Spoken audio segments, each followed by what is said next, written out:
Welcome back, everyone. Today's kind of a special day. I'm starting a brand new build. Before we get to that, I'll get a little bit into the story on how I got this and how it came to be before I even show it to you. A couple weeks ago, I went to help clear some trails for the local sprint enduro and the dual sport ride called the Monkey Butt. I went out to my shed, I went to start my four-wheeler, and it didn't want to start. So, after about 2 hours of troubleshooting, and me being all pissed off about it, going and getting fresh gas, it pretty much boiled down to a battery that had 2, maybe 3 cells dried up in it. I only used it once in the spring, so I got to thinking, I'll put a battery in this thing and I'll just ditch it. It's out of here. I only had about, at the time, maybe $300 into it. So it was just sitting there. I was going to use it for trails or clearing trails and helping out and whatnot. But it just got to be the point where I'm letting this thing sit to the point where it's starting to just die and fall apart. So move on. So I went on Facebook Marketplace looking around. I valued it at around $1,200 if I could really get that out of it. I know hunting season's coming up, so I just kind of went through the list of things, setting my max at $1,000, seeing if anybody would want to trade, if I had any bites on a couple different bikes. I was looking for either a vintage build, blown up 4-stroke dirt bike, maybe in I'd say 2007 range, someone that just didn't want to put it back together, who cares, something I could work on because I needed a project. It's the end of August, getting into wintertime here. I want something that I can kind of spend some time on and really sink my head into rebuilding it and cleaning it up. So I found a guy with a 1983 Honda CM450A.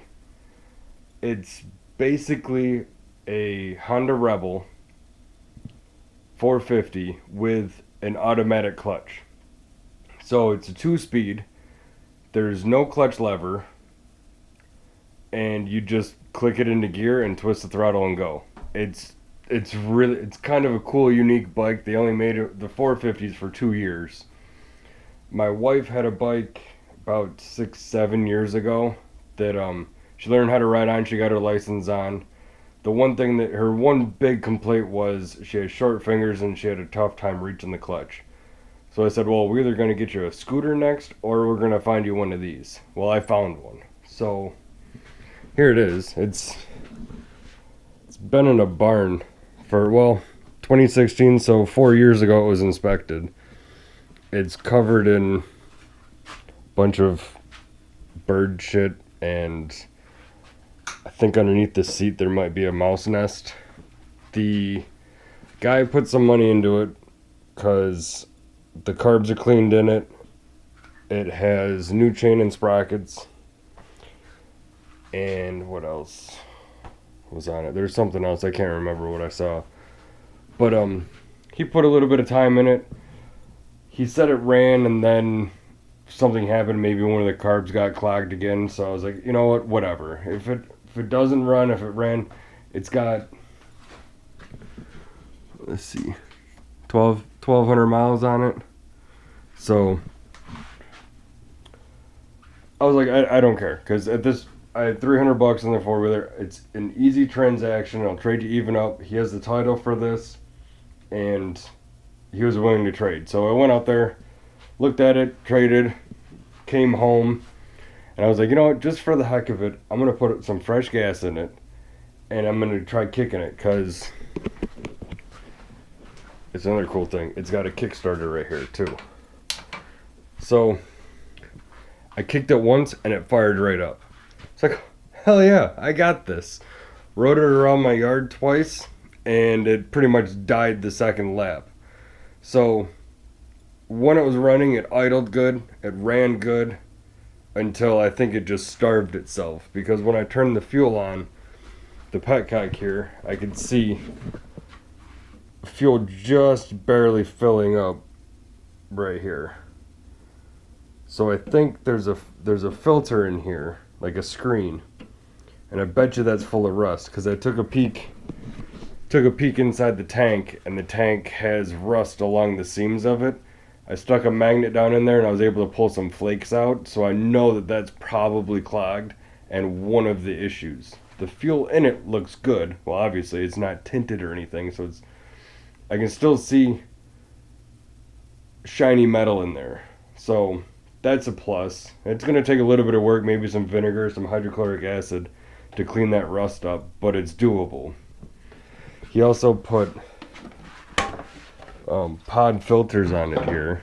He cut the air box all up and put those on. So I got to find an air box for it, get that back to the way it's supposed to be, because I know these carburetors are vacuum operated, so it may need to have that bleed or that negative air inside that box. But tonight I'm just going to be kind of tearing it down because I want to take it outside tomorrow and pressure wash the living crap out of it and try to get it as clean as I can just with the pressure washer without going through it with a fine-tooth comb. Check that screen out, take the tank off, the seat off, take the battery out of it because the battery's all roached. I'll go over here.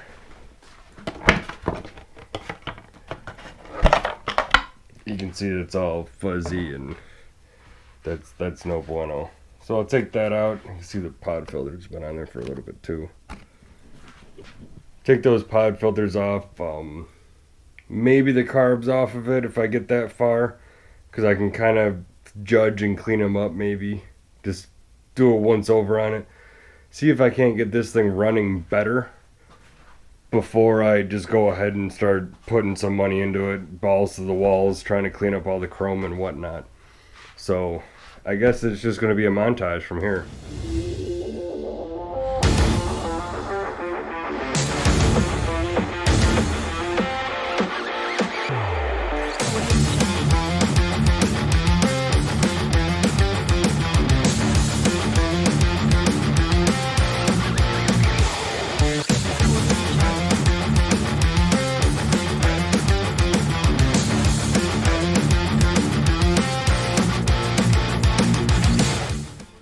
Alright, now the bike is pretty much prepped for washing.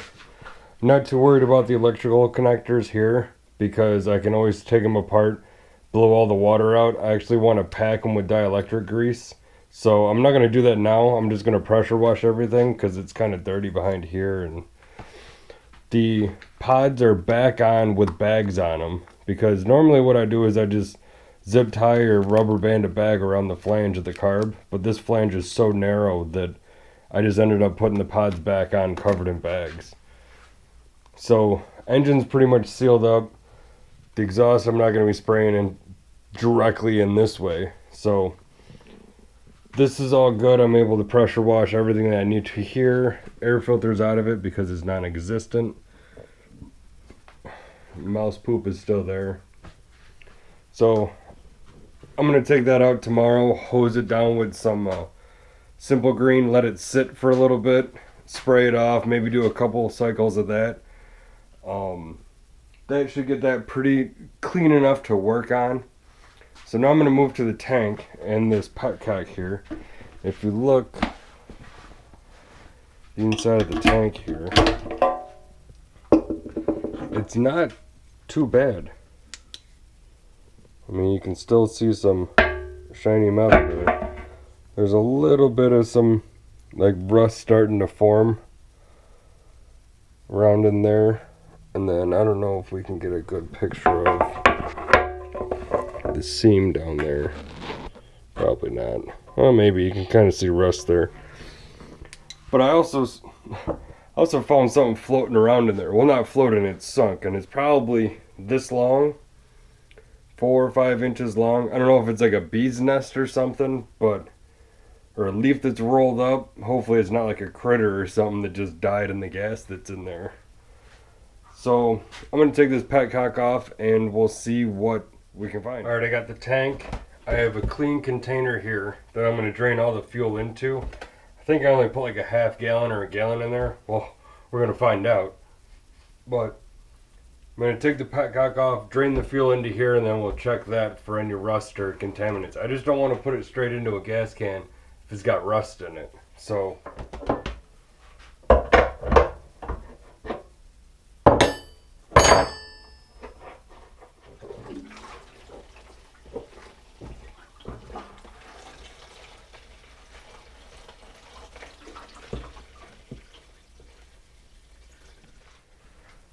alright, so I got all the fuel out of the tank. I did see a little bit of rust in it. I mean, that was to be expected.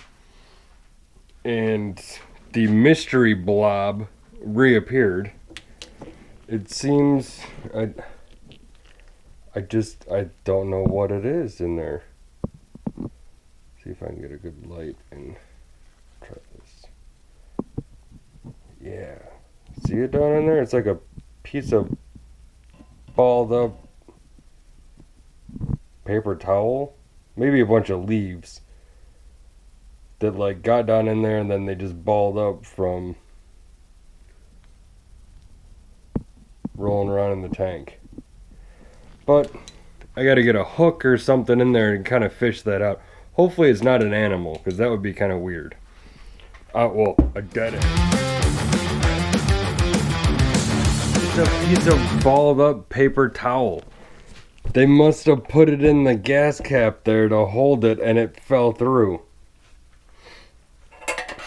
That's what it is.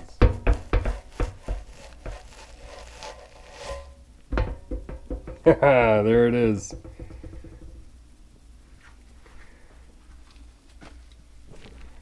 The things you will find inside of gas tanks. This is what I've been waiting for. See right here.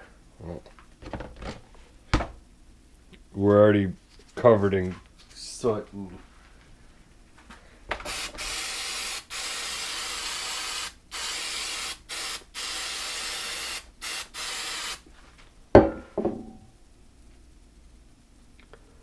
well, the filter itself looks intact, which is nice.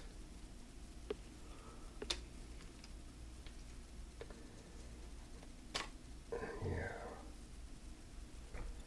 That's good. Yep.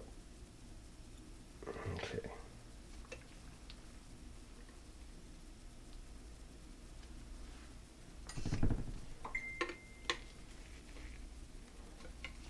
Oh, well, that came off fairly easily.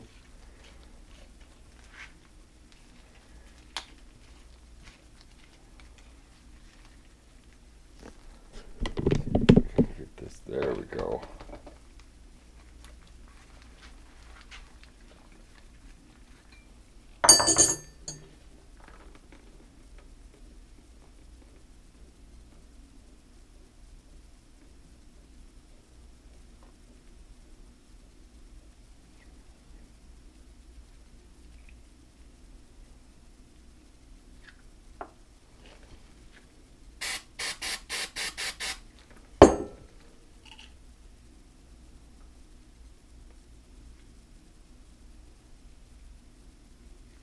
Well, the screen's not clogged because it's blown through,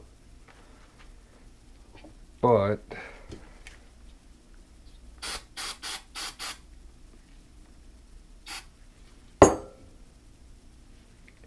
oh, it's non-serviceable.